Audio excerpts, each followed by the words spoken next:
बंटी अमीर चिड़िया बबली मैडम के घर में इम्पोर्टेड फ्रिज रिपेयर कर रहा था, तब उसकी अचानक शॉर्ट सर्किट के कारण फ्रिज में आग लग जाती है। बंटी, तुमने मेरी 2 लाख की इम्पोर्टेड फ्रिज खराब कर दिए, मुझे 2 लाख का हर्जाना तुम्हें देना होगा। मैडम जी, मैं बहुत गरीब हूँ, मेरे पास इतने पैसे नहीं है।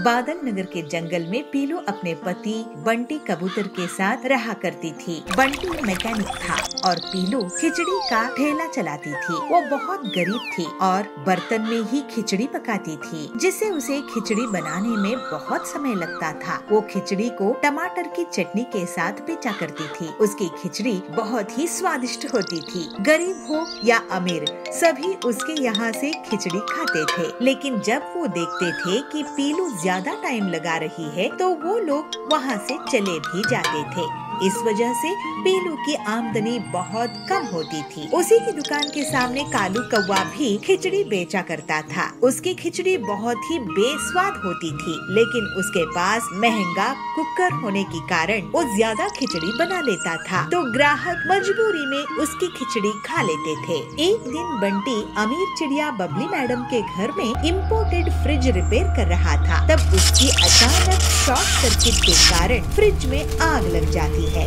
बंटी, तुमने मेरी 2 लाख की इम्पोर्टेड फ्रिज खराब कर दिए, मुझे 2 लाख का हर्जाना तुम्हें देना होगा। मैडम जी, मैं बहुत गरीब हूँ, मेरे पास इतने पैसे नहीं है। वो सब मैं नहीं जानती, तुम्हें मुझे 2 लाख तो देने ही होंगे। अगर नहीं दोगे तो सरपंच कड़क से तुम्हारी शिकायत कर दूंगी। दुखी होकर बंटी अपने घर आता है और पूरी बात पीलू से कहता है। ये तो बहुत बड़ी मुसीबत है, मेरी दुकान भी बड़ी मुश्किल से चलती है, घर का खर्च भी हम जैसे तैसे निकाल पाते हैं, अब तो ऊपर से और ये 2 लाख का नुकसान कैसे भरपाई करेंगे। मुझे तो बहुत डर लग रहा है, खड़क से बहुत ही खतरनाक है, अगर उन तक बात पहुंच गई तो हमारी खैर नहीं। मैं पैसे जुगाड़ने की कोशिश करूँगा, टिल्लू से कुछ रुपए उधार लाता हूँ। ऐसे कहकर दोनों पति पत्नी पैसे उधार लेने के लिए टिल्लू के पास चले जाते हैं। टिल्लू, मुझे कुछ रुपए उधार चाहिए थे,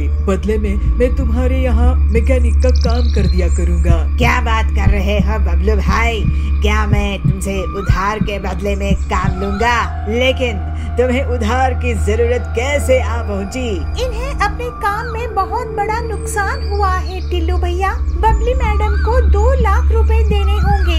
अगर हमने पैसे वापस नहीं किए तो वो खड़क सेठ को बता देंगी और हमारे ऊपर बहुत बड़ी मुसीबत आ जाएगी। अब आप ही कुछ कीजिए। हाँ टिल्लू, हमारी थोड़ी मदद कर दो, बदले में मैं तुम्हारे यहाँ काम कर लूँगा। अरे तुम लोग घबराओ मत, मैं तुम्हारी मदद जरूर करूँगा। वैसे पीलू भाभी, आपका खिचड़ी का काम कैसा चल रहा है? मेरे पास कुकर नहीं है भैया, कालू के पास कुकर है तो वो बहुत ज्यादा खिचड़ी बना लेता है, मैं अकेले ज्यादा नहीं बना पाती हूँ, तो बहुत कम आमदनी होती है। अरे बंटी भाई, तुम इतने होनहार मैकेनिक हो, तुम पीलू भाभी के लिए कुकर मशीन क्यों नहीं बनाते थे, जिससे ये ज्यादा क्वालिटी में और तेजी से खिचड़ी बना सकेगी और तुम्हारा बहुत मुनाफा भी होगा। अरे ये आइडिया मुझे क्यों नहीं आया? टिल्लू भाई, तुमने तो हमारी मुसीबत ही हल कर दी। अब मैं लकड़ी का कुकर मशीन बनाऊंगा, आखिर गरीबों के पास भी तो कुकर होना चाहिए। फिर थोड़े ही दिनों के बाद बंटी पीलू के लिए लकड़ी का कुकर मशीन बनाकर तैयार कर देता है और वो लोग मिलजुल कर खिचड़ी बनाने लगते हैं। एक दिन बबली मैडम उनकी दुकान में आती है। अरे वाह बंटी, तुमने तो ये नायाब कुकर मशीन बनाई है, ऐसी लकड़ी की कुकर मशीन तो मैंने पहले कभी नहीं देखी, जरा मुझे अपनी खिचड़ी तो खिलाओ। खिचड़ी खाकर बबली बहुत खुश होती है, इसका स्वाद भी बहुत टेस्टी है। बबली मैडम जी, आपकी तारीफ का शुक्रिया, ये लीजिए 25,000 रुपए, बाकी हम जल्दी ही आपको लौटा देंगे। ऐसे ही दोनों पति पत्नी की दुकान के सामने बहुत से ग्राहकों की भीड़ बनी रहती है। एक दिन जाबाज इनकी दुकान पर आता है और कहता है, अरे बंटी भाई, ये तो गजब की मशीन बनाई है आपने, मुझे पूरे घर के लिए खिचड़ी देना। हाँ हाँ, बबली मैडम भी तारीफ करके गई है, इसमें जरूर कोई न कोई खास बात होगी। एक काम करो, मेरे लिए भी ऐसा ही एक लकड़ी का कुकर बना दो ना। उनकी दुकान चलती देखकर कालू कौवा बहुत जलने लगता है। वो पीलू और बंटी की दुकान की भीड़ देखकर सोचता है, इनकी दुकान तो जोर जोर से चलने लगी है, मुझे इनकी काट निकालनी पड़ेगी, नहीं तो ये लोग मेरी दुकान बंद करवा देंगे। ये लकड़ी की कुकर मशीन में तोड़ कर रख दूंगा, उसके बाद ये लोग बबली मैडम का उधार भी नहीं चुका पाएंगे, फिर कड़क सेठ इनकी धुलाई कर देगा, इन्हें तो जंगल ही छोड़कर जाना पड़ेगा। उसी रात कालू एक हथौड़ा लेकर पीलू और बंटी के घर जाता है और खिड़की से चुपचाप झांक कर देखता है। बंटी और पीलू सो रहे थे।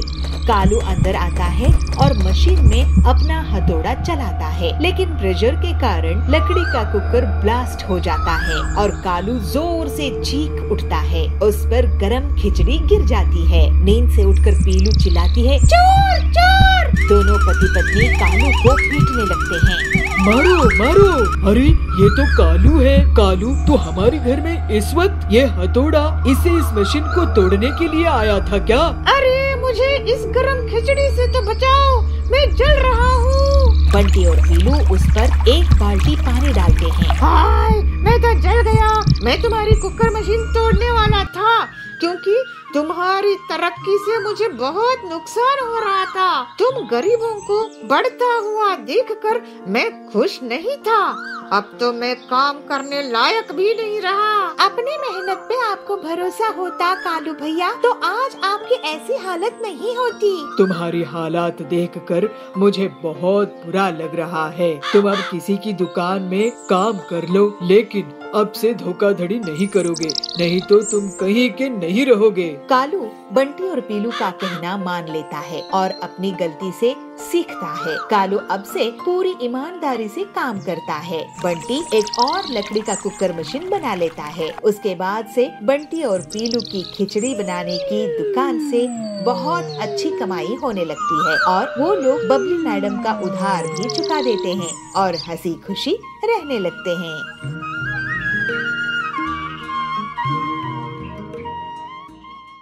जी बबली बहन, आपकी ऐसी हेयर कट करूंगी कि सब आप ही को देखते रहेंगे। पीलू बबली का हेयर कट करने लगती है, लेकिन बबली अपने हेयर कट से बिल्कुल भी खुश नहीं होती है। अरे ये क्या कर दिया पीलू, मैं कितनी बदसूरत लग रही हूँ। ऐसे तो मेरा सब मजाक उड़ाएंगे, मैं तुम्हें इसकी पेमेंट नहीं करूँगी। बंसीपुर नाम के छोटे से नगर में एक गरीब चिड़िया पीलू हेयर ड्रेसिंग का काम करती थी। वो अपने ही घर पे दुकान चलाती थी, वही काम करती थी और वही रहती थी। पीलू अपनी कमाई बढ़ाने के लिए अपनी दुकान घर के सामने एक बोर्ड लगाई कि उसके यहाँ 24 घंटे सर्विस मिलती है। ऐसे ही एक दिन बबली पीलू के यहाँ हेयर ड्रेसिंग के लिए आई। पीलू, मुझे बढ़िया सा हेयर कट करके देना, मुझे किटी पार्टी में जाना है। जी बबली बहन, आपकी ऐसी हेयर कट करूंगी कि सब आप ही को देखते रहेंगे। पीलू बबली का हेयर कट करने लगती है, लेकिन बबली अपने हेयर कट से बिल्कुल भी खुश नहीं होती है। अरे ये क्या कर दिया पीलू, मैं कितनी बदसूरत लग रही हूँ। ऐसे तो मेरा सब मजाक उड़ाएंगे, मैं तुम्हें इसकी पेमेंट नहीं करूँगी। पीलू बहुत दुखी होती है और रोने लगती है। बबली वहाँ से चली जाती है, लेकिन जब बबली अपनी किटी पार्टी में पहुँचती है तो उसकी सहेलियाँ उसकी बहुत तारीफ करती है। वाह बबली, तुम्हारी हेयर स्टाइल तो बिल्कुल हीरोइन जैसी है, कहाँ से करवाई हो? ऐसे पिंकी कहती है। हाँ, ऐसी हेयर स्टाइल तो हम मैगजीन में देखते हैं। क्या तुम लोग सच में मेरी हेयर स्टाइल से खुश हो?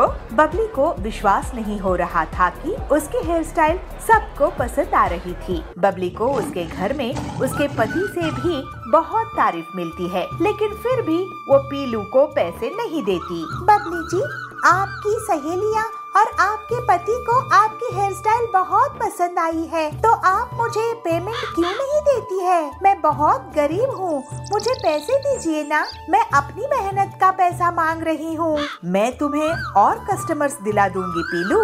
ऐसे ही एक दिन हरी तोती पीलू के यहाँ पहुँचती है। पीलू, मुझे बबली आंटी ने तुम्हारे यहाँ भेजी है, मुझे देखने के लिए लड़के वाले आने वाले हैं। अगर लड़के को मेरी हेयर स्टाइल पसंद आ गई तो मैं तुम्हें पैसे दूंगी, नहीं तो मैं तुम्हें पैसे नहीं दूंगी। पीलू फिर दुखी मन से उसकी हेयर कट करती है और हरी तोती वहाँ से चली जाती है। पीलू मन में ही कहती है, ऐसे कैसे चलेगा, कोई मुझे पैसे ही नहीं दे रहा है। हरी तोती को देखने के लिए लड़के वाले आते हैं। आपकी हेयर स्टाइल बहुत अच्छी है, लगता है किसी प्रीमियम ब्यूटी पार्लर में गई थी। ऐसे लड़का कहता है।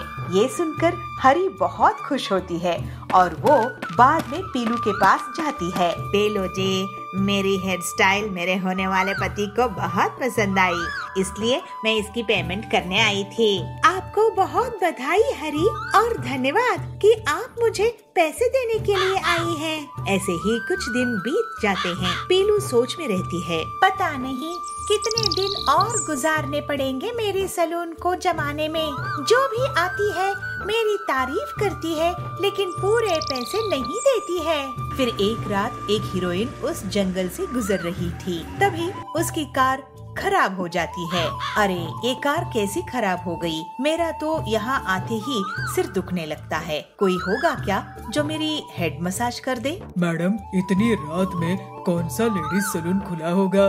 तभी वहाँ से पीलू उड़ रही होती है। वो हीरोइन को देखकर रुक जाती है। अरे हीरोइन जी, मैं आपकी बहुत बड़ी फैन हूँ। मेरा ब्यूटी पार्लर है, आप मेरे यहाँ चलिए। फिर हीरोइन पीलू के पार्लर में चली जाती है और उससे हेड मसाज करवाती है। पीलू की हेड मसाज से उसे गहरी नींद लग जाती है और वो सुबह उठती है। अरे ये क्या, मैं यहाँ ही सो गई थी। पीलू, लगता है तुम कमाल की ब्यूटिशियन हो। अच्छा सुनो, मैं शूटिंग के लिए लेट हो रही हूँ। मुझे हेयर ड्रेसिंग करके शूट में जाना था, लेकिन लगता है मुझे बिना उसके ही जाना होगा। नहीं मैडम, आप मेरे यहाँ हैं, आप बिना हेयर स्टाइलिंग के कैसे जा सकती है? फिर पीलू हीरोइन के बहुत खूबसूरत हेयर स्टाइलिंग कर देती है। हीरोइन को वो बहुत पसंद आती है और पूरे जंगल में ये बात फैल जाती है कि पीलू के यहाँ हीरोइन ने हेयर स्टाइलिंग करवाई थी। पीलू, तुमको इस पार्लर से कितनी कमाई हो जाती है? यही कोई 500,000 रुपये, ज्यादा नहीं मिलते हैं मैम। अरे तुम जैसी टैलेंटेड हेयर ड्रेसर को इतने कम रुपये? तुम मेरे साथ चलो, मैं तुम्हें महीने का 1 लाख रुपया दूंगी और अभी दूसरी हीरोइंस का तुम हेयर स्टाइल करना तो तुम करोड़पति बन जाओगी। पीलू ये सुनकर बहुत खुश होती है और अपने टैलेंट और मेहनत से वो बहुत जल्द ही फेमस हेयर ड्रेसर बन जाती है। अब पीलू एक गरीब हेयर ड्रेसर से अमीर हेयर ड्रेसर बन जाती है। टुन्नू लोमड़ी चोर को पकड़कर उसको पुलिस के हवाले कर देते हैं। पिंकी, दादाजी मुझे माफ कर दो। तू क्यों माफी मांग रहा है? तूने क्या किया? इसलिए क्योंकि मैं रॉकी को जंगल में छोड़ आया था। पर पिंकी बंदरिया और कुन्नू सियार भाई बहन हैं। वो गांव में अपने मम्मी पापा और दादा दादी के साथ रहते हैं। एक दिन स्कूल में आते समय पिंकी बंदरिया की नजर कीचड़ में सने एक कुत्ते पर गई। वो बहुत छोटा था और रो रहा था। पिंकी को उस पर तरस आ गया, इसलिए वो उसके पास गई और अपनी बोतल का कच्चा पानी उसने उस पर डाला और उसे अपनी गोद में उठा लिया। पिंकी, छोड़ इसे, देखिए कितना गंदा है और कितनी बदबू आ रही है इसमें से। छी, छोड़ इसको। नहीं कुन्नू, मैं इसको नहीं छोड़ सकती। पता नहीं इसके माँ बाप कहाँ हैं और देखो तो बेचारा रो रहा है। मैं इसको अपने साथ लेकर चल रही हूँ, ठीक है ना? पिंकी उस कुत्ते को अपने साथ ले आती है और उसको खाना खिलाती है और उसे अपने पास लेटाकर टीवी भी दिखाती है। कुन्नू ये देख बहुत गुस्सा हो जाता है। पिंकी, उतार इसको,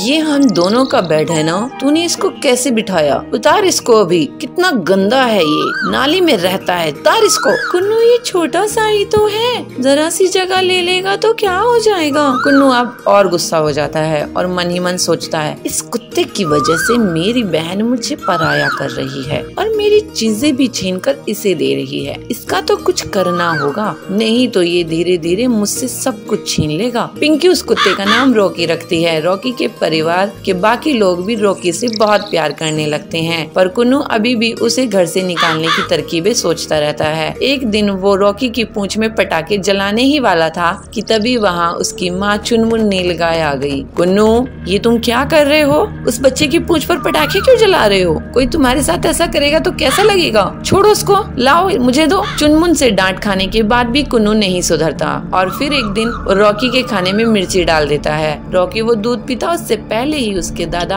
टुन्नू शेर वहाँ पहुँच गए। कुन्नू, ये दूध लाल क्यों है? क्या मिलाया है इसमें? कुन्नू घबरा जाता है। सच सच बोलो कुन्नू।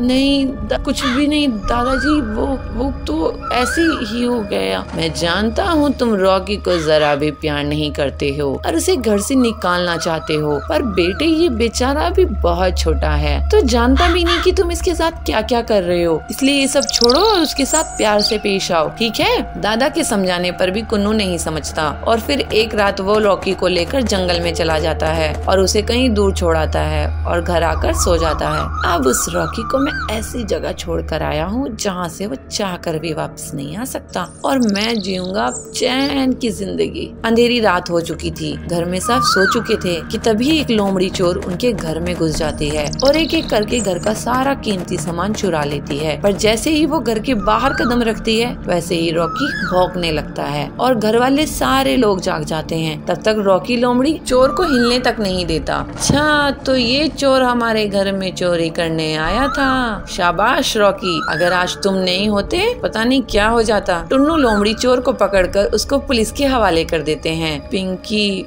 दादाजी मुझे माफ कर दो। तू क्यों माफी मांग रहा है? तूने क्या किया? इसलिए क्योंकि मैं रॉकी को जंगल में छोड़ आया था, पर पता नहीं ये वापस कैसे आया।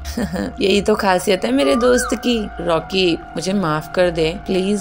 सॉरी यार, अब हम दोस्त बन सकते हैं, तू दोस्ती करेगा मेरे से? रॉकी अपना एक पैर आगे बढ़ाता है और अब दोनों के बीच दोस्ती हो जाती है। रॉकी कुन्नू का भी दोस्त बन जाता है और फिर सब खुशी खुशी रहते हैं। सुंदर जंगल में शेरा का बहुत आतंक था। सभी जानवर उसके गुस्से से बहुत डरते थे। उसी जंगल में एक समझदार खरगोश रिंकू रहता था।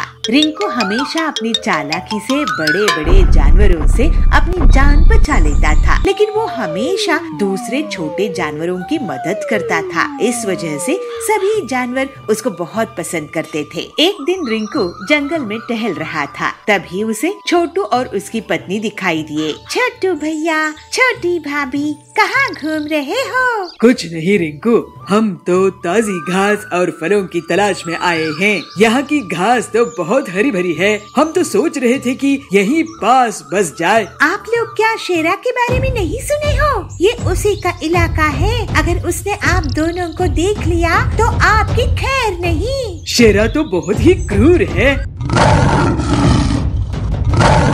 तभी वहाँ शेरा का दहाड़ने की आवाज आती है और सब डर जाते हैं। सुनिए जी, ये तो शेरा की दहाड़ है, अब क्या होगा? आप दोनों उस पेड़ के पीछे से भाग जाओ। और फिर दोनों पति पत्नी एक पेड़ के पीछे से भाग जाते हैं। रिंकू खरगोश, यहाँ पर 2 जानवर आए थे, मैं उनका शिकार करने आया हूँ। क्या तुमने उन्हें देखा है? जी शेरा जी, मैंने उन्हें उस रास्ते से जाते हुए देखा।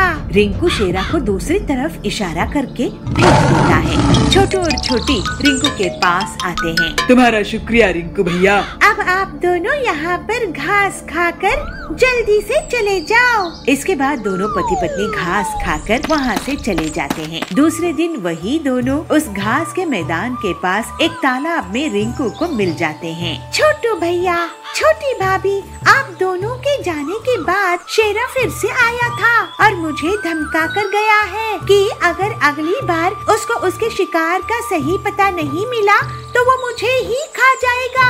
आपने हमारी जान बचाने के लिए अपनी जान खतरे में डाली भैया, आपका बहुत धन्यवाद। दोनों पति पत्नी वहाँ से भाग जाते हैं। तो शेर वहाँ पे आकर कहता है, रिंकू तू, मुझे यहाँ और भी जानवरों की आवाजें आ रही थी, तू किससे बात कर रहा था? जरा बताना मुझे, मेरी धमकी याद है ना? अगर तू मुझे सच नहीं बताएगा तो आज तो मैं तुझे ही खा जाऊंगा। रिंकू बहुत डर जाता है, वो सोचने लगता है, शेरा बहुत ताकतवर है और इससे हर बार झूठ बोलने का एक ही मतलब है कि इसकी दावत बन जाना। अब मैं क्या करूं? मेरी भी जान खतरे में है। सच कहूँगा तो पति पत्नी मारे जाएंगे, झूठ बोला तो मैं मारा जाऊंगा। लेकिन आखिर हम सब कब तक इस शेरा से डर के रहेंगे? सोच क्या रहा है, जवाब दे। शेरा जी, मैं पानी से बात कर रहा था, आप भी बात करके देख लो। पानी से? पानी में क्या है? आप ही देख लो, उसमें शायद आपको शिकार करने के लिए कोई मिल जाए। शेरा पानी में झांक कर देखता है। मुझे तो कुछ नहीं दिख रहा है। रिंकू इशारों से छोटू और छोटी को बुलाता है। ध्यान से आगे जाकर देखो शेरा जी, आपका शिकार है वहाँ। शेरा जैसे ही थोड़ा और आगे बढ़ता है, तभी उसे पीछे से रिंकू और छोटू छोटी धक्का दे देते हैं और उसको तालाब में गिरा देते हैं। मुझे बचाओ, मुझे तैरना नहीं आता है, मुझे बचाओ। शेरा डर के कारण चिल्लाने लगता है। उसकी आवाज सुनकर बहुत से जानवर आते हैं। शेरा, तुम सबको डराते हो, अपनी ताकत का तुम्हें बहुत घमंड है। अगर तुम हम सबको तंग करना छोड़ोगे तभी तुम्हें बचाएंगे। इसको मत बचाओ रिंकू।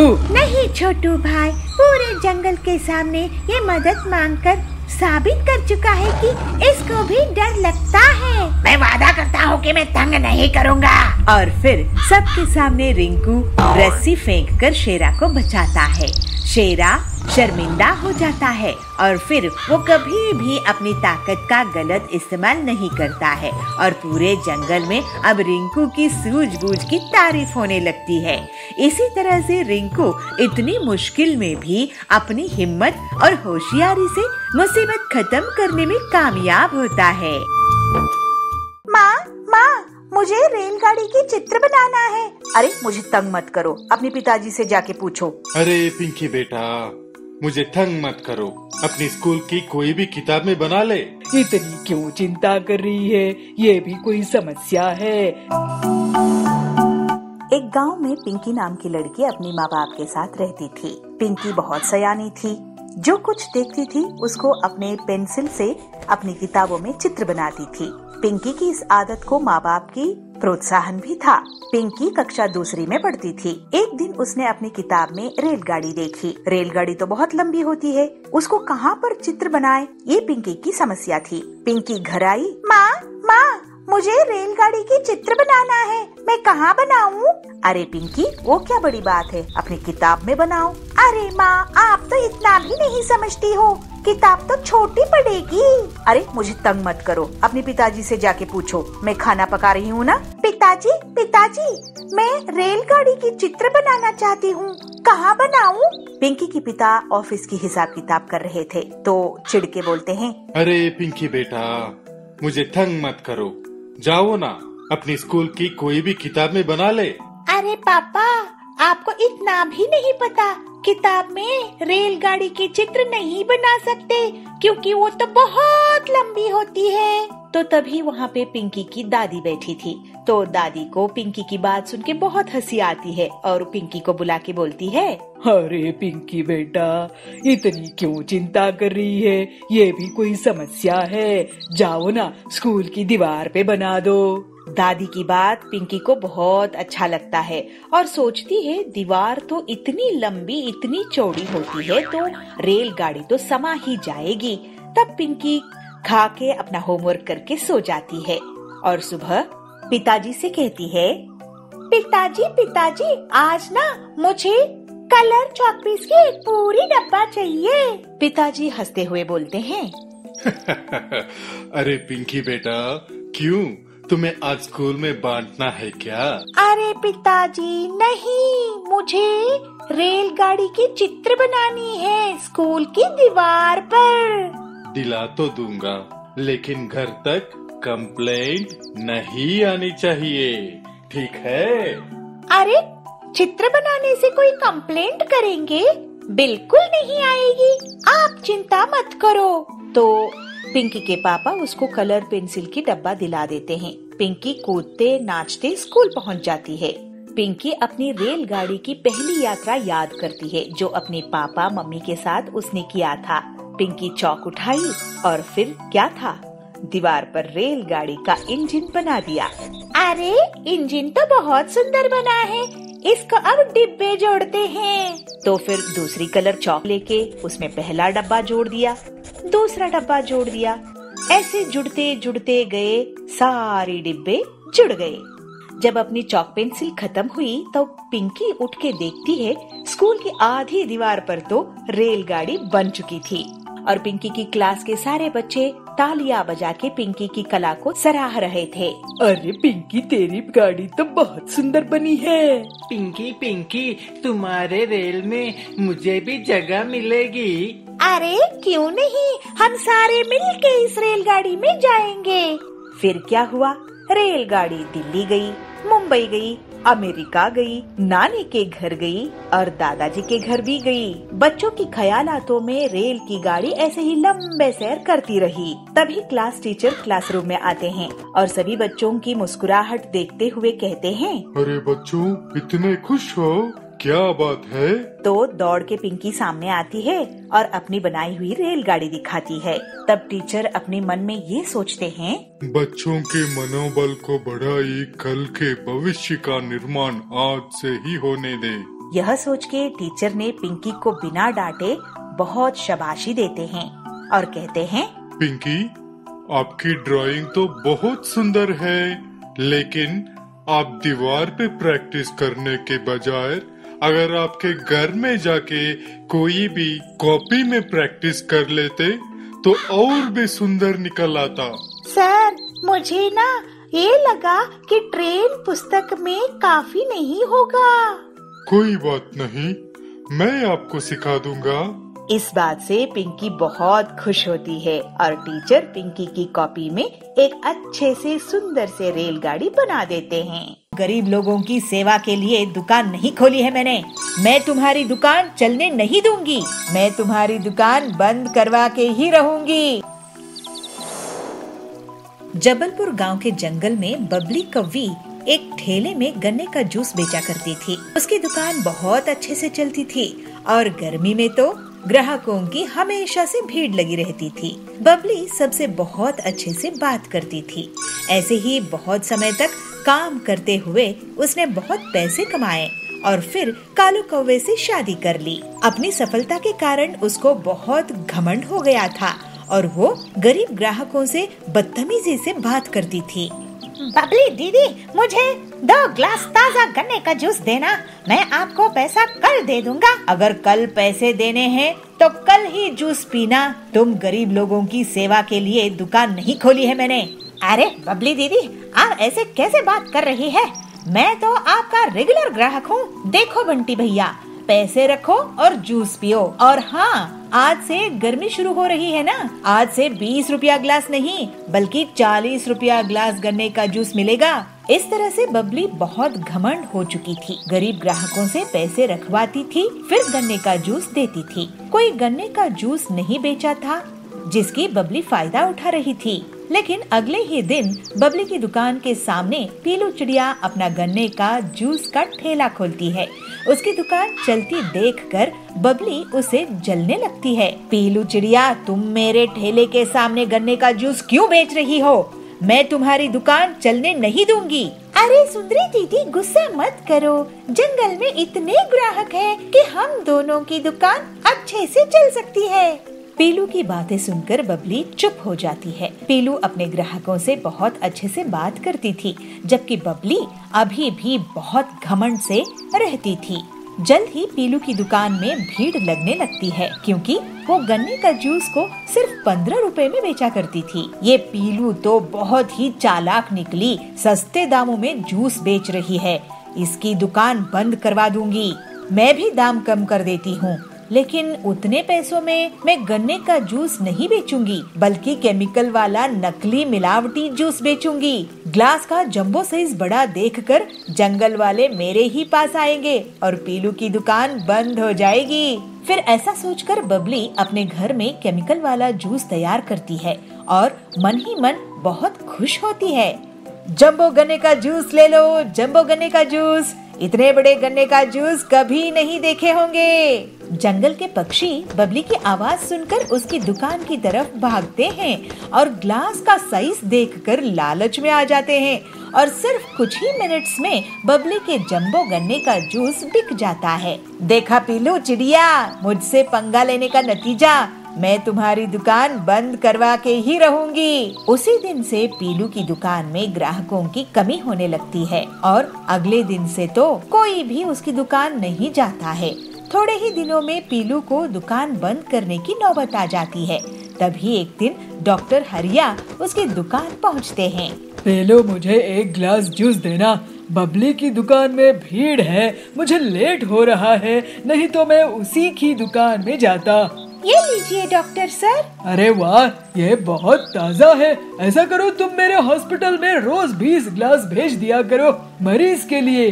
पीलू ये सुनकर बहुत खुश हो जाती है और हरिया के मरीज उसके गन्ने का ताज़ा जूस पीकर ठीक हो जाते हैं।